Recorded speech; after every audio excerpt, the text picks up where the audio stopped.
Hello friends, क्या आप किसी भी मंत्री को सिर्फ 30 दिन की जेल के बाद उनकी कुर्सी से हटा दिया जाएगा? क्या ये कानून सियासत को साफ बनाने की तरफ एक कदम है या एक पॉलिटिकल वेपन?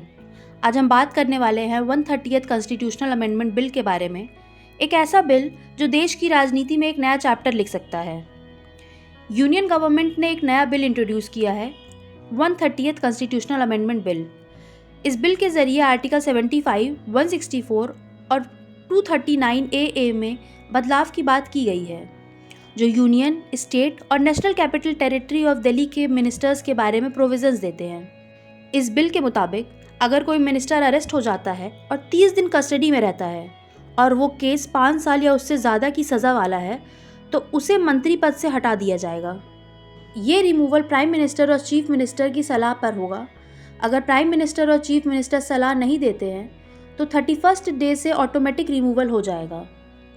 अगर खुद प्राइम मिनिस्टर और चीफ मिनिस्टर अरेस्ट हो जाए और 30 दिन तक कस्टडी में रहे तो उन्हें भी 31st डे को रिज़ाइन करना पड़ेगा। पर हाँ, अगर वो रिलीज़ हो जाते हैं तो वापस से उनकी अपॉइंटमेंट पॉसिबल है।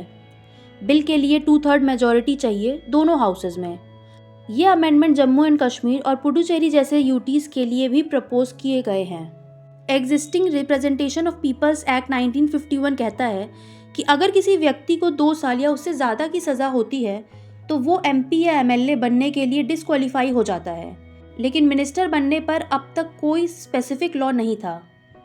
इलेक्शन कमीशन ने 2016 में रेकमेंड किया था कि अगर किसी व्यक्ति पे 5 साल या उससे ज़्यादा की सज़ा वाला केस चल रहा हो और चार्जेस फ्रेम हो चुके हों तो उसे इलेक्शन कंटेस्ट करने से रोका जाए, लेकिन अब तक इस पर कोई कानूनी कदम नहीं उठाए गए। इस बिल के कुछ पॉजिटिव पॉइंट्स हैं, जैसे क्रिमिनल बैकग्राउंड वाले लोगों को पावर से दूर रखना, पॉलिटिक्स को थोड़ा साफ बनाना, अकाउंटेबिलिटी का सिस्टम लाना। एसोसिएशन ऑफ डेमोक्रेटिक रिफॉर्म की रिपोर्ट के मुताबिक आज भी 46% MPs और 45% MLAs के अगेंस्ट क्रिमिनल केसेस रजिस्टर्ड हैं, और शॉकिंगली क्रिमिनल बैकग्राउंड वाले कैंडिडेट्स के जीतने के चांसेस 15.4% है, जो कि क्लीन कैंडिडेट से 3 गुना ज़्यादा है। पर इस बिल के कुछ सीरियस कंसर्न्स भी हैं, जैसे सिर्फ अरेस्ट होने पर किसी इलेक्टेड रिप्रेजेंटेटिव को हटा देना बिना ट्रायल के। ये नेचुरल जस्टिस के अगेंस्ट है। प्राइम मिनिस्टर या चीफ मिनिस्टर का कैबिनेट चुनने का हक कम हो जाएगा, जो पार्लियामेंट्री डेमोक्रेसी के कोर प्रिंसिपल्स के अगेंस्ट है। पॉलिटिकल मिसयूज़ का डर, स्पेशली जब ऑपोजिशन रूल्ड स्टेट के मिनिस्टर्स को टारगेट किया जा सकता है।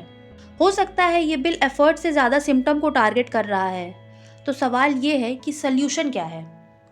असल सल्यूशन ये हो सकता है कि पॉलिटिकल पार्टीज़ अपने कैंडिडेट को चुनने से पहले एक सेल्फ डिसिप्लिन फॉलो करें। जिन कैंडिडेट्स पे सीरियस क्रिमिनल चार्जेस हैं उन्हें टिकट ही मत दो। सियासी दलों को विनेबिलिटी के चक्कर में क्रिमिनल्स को प्रमोट करना बंद करना होगा। पॉलिटिक्स को साफ करना ज़रूरी है, लेकिन कॉन्स्टिट्यूशनल बैलेंस और डेमोक्रेटिक राइट्स का भी ध्यान रखना होगा। ये बिल एक कदम है, लेकिन क्या सही डायरेक्शन में है ये आप डिसाइड करें। आपको क्या लगता है, ये बिल पास होना चाहिए या नहीं? कमेंट्स में ज़रूर बताएं। ऐसे ही इंपॉर्टेंट टॉपिक्स के लिए चैनल को सब्सक्राइब करें और वीडियो पसंद आई हो तो लाइक और शेयर ज़रूर करें। मिलते हैं आपसे अगले वीडियो में, तब तक के लिए जय Hind. Thank you so much for watching.